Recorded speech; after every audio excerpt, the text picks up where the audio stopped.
L'intervention orthophonique dans les troubles développementaux des enfants bilingues, donc c'est la formation dont sont titulaires Anne-Laure Delunati et Christelle Chabert, dont une session a eu lieu à Manosque. Une vingtaine d'orthophonistes de PACA étaient présentes, dont je crois 9 de notre département.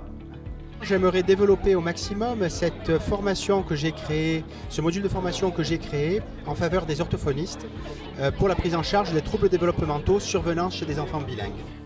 Comme l'a dit Franck tout à l'heure, il a expliqué que langue, langage et parole étaient trois choses différentes.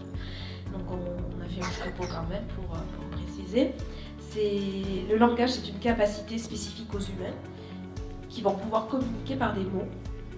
C'est un système qui repose sur de l'abstrait et qui inclut la connaissance du sens des mots pour pouvoir les organiser en phrases afin d'exprimer les idées, de pouvoir décrire des événements, des personnes et des choses.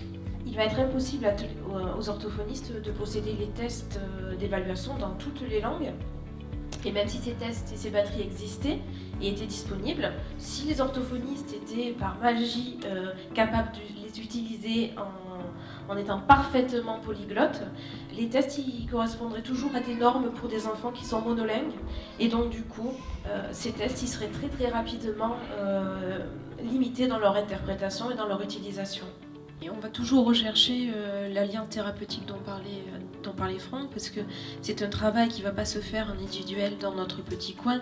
Une rééducation orthophonique, pour qu'elle fonctionne, il faut que les parents s'investissent, il faut que les acteurs autour de l'enfant aient conscience des difficultés sans les stigmatiser, qu'ils puissent avoir un minimum de renseignements là-dessus. Donc c'est vrai qu'on doit très très souvent rester en lien assez direct avec les enseignants et les parents pour arriver à prendre au mieux les difficultés de l'enfant. Donc Franck a parlé effectivement de ces bilinguismes-là. En fonction de ces bilinguismes-là, on va corréler au grand stade de développement du langage de l'enfant et ça va nous permettre de comprendre et de cibler d'éventuels troubles langagiers pathologiques ou pas. Mais sans cette connaissance, on est un petit peu face à un double écueil. Soit on va sous-estimer la difficulté, soit la surestimer à cause du bilinguisme de l'enfant.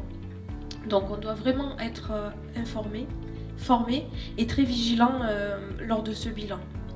On rejoint un petit peu la notion de formation nécessaire des soignants autour de ce thème-là. Je reprends un petit peu sur le bilinguisme précoce simultané. Comme l'a dit Franck, c'est déjà in utero qu'on commence à acquérir la langue. Donc on part de 4 mois de grossesse à peu près jusqu'aux 2-3 ans de l'enfant. Cet âge de 2-3 ans, il n'est pas décidé au hasard. C'est que jusque-là, l'enfant, il ne va pas différencier les deux langues. Il va recevoir une information auditive et il va la traiter comme une seule et même source. Donc là, à ce stade-là, l'apprentissage des langues, la L1, la L2, ne rencontrera pas d'obstacle majeur. Ces données, elles vont être mises en lien justement avec ce qu'on connaît du développement langagier et qui est valable pour tous les enfants, qu'ils soient monolingues ou bilingues. Par exemple, les premiers mots d'un enfant, c'est vers 15 mois et le développement du lexique au-delà de 50 mots, c'est entre 18 et 20 mois. Donc le deuxième type de bilinguisme qu'on a retenu et qu'on utilise, c'est le bilinguisme précoce consécutif.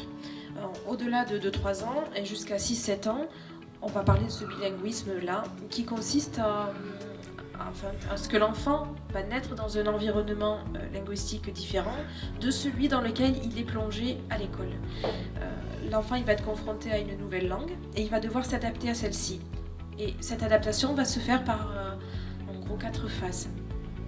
Dans cet apprentissage, on note énormément d'importance de la première langue parce que si la première langue est bien maîtrisée, ça va aider la deuxième langue à se mettre en place le mieux possible. On parle d'un développement réflexif des deux langues.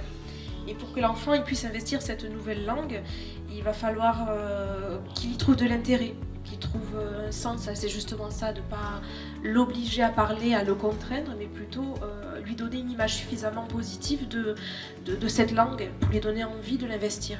On va devoir prendre l'enfant dans un environnement socioculturel, historique, linguistique. Et du coup, l'orthophoniste se doit bien évidemment de se former au bilinguisme.